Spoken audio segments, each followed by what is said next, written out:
Saudara lihat soal advokat? Bukan, saya bukan advokat. Saya anggota Dewan Kehormatan Organisasi Advokat. Saudara bukan advokat? Bukan, jadi kalau saya jelaskan saya salah satu unsur. Ya kan lo saya tanya jawabnya. Saudara bukan advokat? Tapi dengan tunggu, saya Saya tanya. saya tambahkan dulu biar jelas. Saya tanya dulu kan. Coba aja jawab dulu advokat atau tidak. Itu Saya jelaskan dulu. enggak, itu dulu baru saudara jelaskan kenapa saudara menjawab tidak advokat, tapi menjadi Dewan Kehormatan. Jadi pertanyaan apakah Dewan Kehormatan itu harus advokat? Itu jawab aja dulu. Oke, saya jawab tapi beri kesempatan saya dulu. Iya, jawab aja dulu. Saya punya kartu yang namanya anggota Dewan Kehormatan dari organisasi Advokat Indonesia. Bapak advokat atau enggak itu dulu? Bukan kan? Bukan. Kan saya punya kartu, terus saya jelaskan dulu nih. Itu makanya Pak, Bapak apa sih susahnya menjawab dulu? Bapak ditanya ini pertanyaan advokat atau tidak? Itu dulu. Itu aja dulu. Mungkin ada pertanyaan lain atau dia justru berhenti. Kami yang bertanya nanti, kenapa saudara tidak advokat tetapi ada? Kalau kami sudah mengerti Pak. Nah, kami tolong tidak ada susahnya menjawab advokat atau tidak. Itu aja dulu. Biar clear. Jadi kita tidak bersoal yang panjang. Begini, karena saya sebagai ahli tidak diberikan penjelasan, maka saya akan saksi, tapi saya ahli yang dijelaskan. Iya, Pak. Saya menjelaskan dulu, beri kesempatan dulu 1 menit saja, 1 menit tidak lama. Saya saudara ahli, walaupun saudara ahli di ahli apapun, tapi kami ini biasa bentuk umum yang bertanya saudara menjawab apa yang saya tanyakan. 1 menit saya minta. Enggak, kami punya sebentar Pak. Jawab aja dulu. Bapak advokat atau tidak? Itu aja dulu. Saya berangkat dahulu kala 25 tahun yang lalu. Iya. Sekarang advokat atau tidak? Sekarang dosen. Sudah. Tidak. Oke, berarti tidak advokat ya? Tadi pertanyaan lain. Oke, kalau Jadi kalau ditanya kenapa saudara berada di Dewan Kehormatan advokat, ya silakan. Kami sudah menunjukkan banyak. Karena 25 tahun yang lalu saya berangkat dari seorang advokat. Sama Pak Guru kami advokat semua, tapi sekarang Kemudian tidak. sekarang saya jadi dosen. Pak sudah Sampai ahli. ahli sudah. Dulu juga analoginya ini semua advokat, tetapi sekarang tidak advokat. Kenapa? Sudah menjadi hakim. Tidak, dia jawab tidak advokat. Ada pertanyaan lanjutan? Tidak susah pertanyaannya sebenarnya. Ada pertanyaan lanjutan? kalau karena ahli bukan advokat, jadi saya rasa tidak kompeten untuk menjawab pertanyaan kami untuk ahli pada tingkat advokat. Ya, lanjutkan aja dengan pertanyaan lain. Soal berkompeten atau tidak nanti. Saudara ahli hukum pidana ya, dalam KUHP ya, untuk mengungkap suatu kebenaran materi, apakah dilakukan ya, terhadap suatu peristiwa delik aduan, apakah dilakukan? Ya, ini suatu peristiwanya belum bisa dipastikan. Apakah untuk mengungkapkannya tadi melalui pengaduan kepada penyidik atau melalui konferensi pers atau media sosial? Silakan. Saya minta izin sejenak Bang Salami saja supaya clear sebelum saya masuk ke situ. Izin yang mulia. Pak, jawabannya pertanyaan jangan Saya Pak. jawab itu. Saya clear. Tadi kan ini ada pertanyaan penjelasan Pak. Itu kan ini Sekarang gini Pak, dia sudah meninggalkan Bapak sebagai advokat. Dia sudah berada kepada pidana. Tapi ahli kode etik nanti mungkin. Jadi begini Pak, Bapak jangan takut pendapat Bapak di sini jadi ilegal, enggak ya. Nanti kami menilai.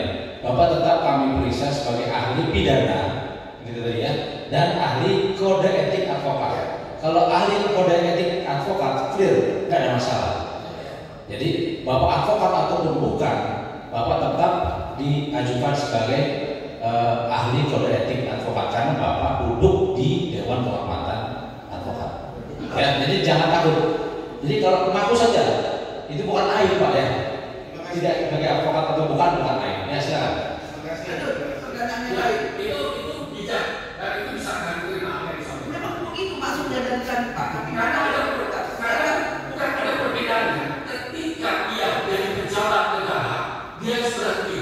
Tapi ketika dia jadi dosen, untuk ketika dia jadi dosen, dia berhenti. Tapi dipertanyakan sekarang Bapak advokat atau tidak?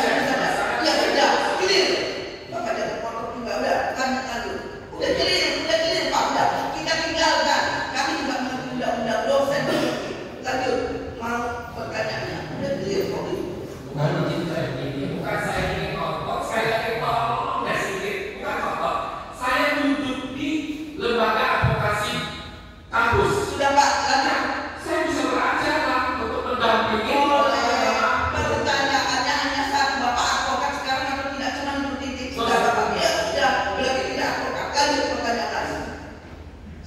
saudara jawab dalam perspektif KUHP untuk mengungkap kebenaran materi. Apakah ya suatu delik aduan di sini misalnya dugaan pelecehan seksual untuk mengungkap kebenaran materi, apakah dengan cara pengaduan menyampaikan pengaduan kepada penyidik atau membuat konferensi pers atau membuat konten-konten di Instagram? Silakan. Menurut KUHP. Ya, kalau kita melihat pendekatan sistem peradilan pidana terpadu kita mengenal ada proses penyelidikan dan maka apabila ada suatu peristiwa hukum, apakah itu nanti menjadi peristiwa pidana atau bukan, maka harus dilakukan namanya pelaporan terlebih dahulu. Dalam proses pelaporan itu akan dilakukan pendekatan yang namanya penyelidikan. Di dalam penyelidikan itu untuk menemukan apakah peristiwa hukum tersebut itu merupakan peristiwa pidana atau bukan. Jika ternyata peristiwa itu merupakan suatu peristiwa pidana, maka masuk ke dalam proses penyelidikan lebih lanjut. Artinya dalam pendekatan sistem peradilan pidana, seseorang itu melapor karena haknya atau kewajibannya, atau dia mengadu dan menggunakan haknya untuk menyampaikan kepada aparatur penegak hukum. Pendekatannya pertama kali penyelidikan. Itu yang bisa saya sampaikan. Ada lagi? Oh, ini masih ada. Silakan. Kami membacakan putusan Mahkamah Konstitusi nomor 113/PUU 2XX1 2023 tanggal 29 November 2023 pada halaman 52 ya. Ini menyangkut dengan keterangan ahli tadi. Saya bacakan. Pada poin halaman 52 saya bacakan. Kewenangan DKUA adalah terkait dengan penegakan nilai-nilai moral yang melekat pada profesi advokat, kode etik profesi advokat, sehingga dalam konteks memberikan penilaian terhadap etikat baik yang berhubungan dengan perbuatan hukum yang dilakukan oleh advokat, pidana maupun perdata bukanlah merupakan kewenangan DKUA, akan tetapi merupakan kewenangan aparat penegak hukum lain, polisi, jaksa, dan hakim. Bagaimana pendapat saudara? Ada bergeser atau tidak? Oke, kalau memang seperti itu, memang nggak ada salahnya. Karena memang ada dua hal yang terpisah. Dalam proses yang namanya objek penyelidikan di BK itu seputar moral, etika. Tapi kalau yang menyangkut objek penyelidikan terhadap peristiwa pidana itu di luar BK. Itu kompetensi masing-masing. Berarti sudah clear ya, tidak ada suatu perbedaan ya?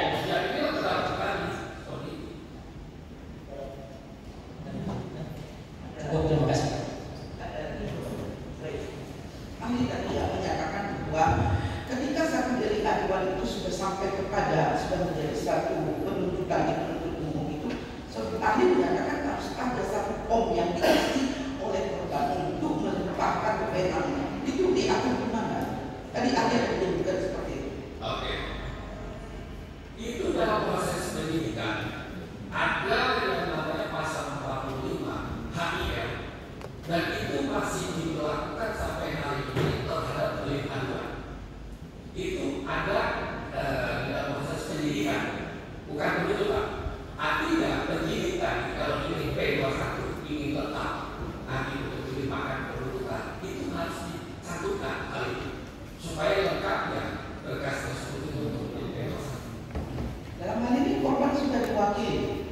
Kan delik aduan berarti pada saat dimulai satu pelaporan, korban sudah melakukan, justru korban yang melaporkan, maka disebutlah delik aduan. Nah, ketika itu sudah proses, ketika itu apa harus di mana aturannya disebutkan dengan jelas bahwa penuntut umum harus mengisi satu form, korban harus mengisi satu form untuk melimpahkan kewenangannya kepada penuntut umum. Baik, kami sampaikan di kewenangan penuntutan itu hanya ada pada penuntut umum. Jadi harus ada pendelegasi tadi. Tetapi dalam proses persidangan ketika korban yang dalam delik aduan tadi sudah memberikan pendapatnya, sudah memberikan pendapat, memberikan kesaksian tentang peristiwa yang mengaku dirinya, itu sudah merupakan perwakilan daripada suatu yang langsung.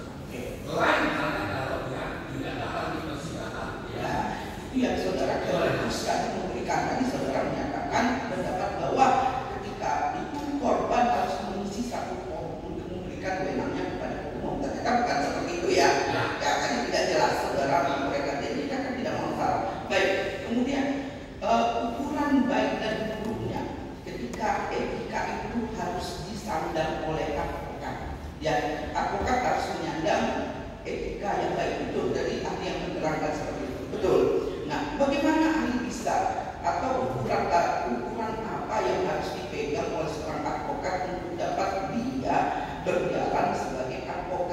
yang mengedepankan etika yang baik. Ya, ukuran yang baik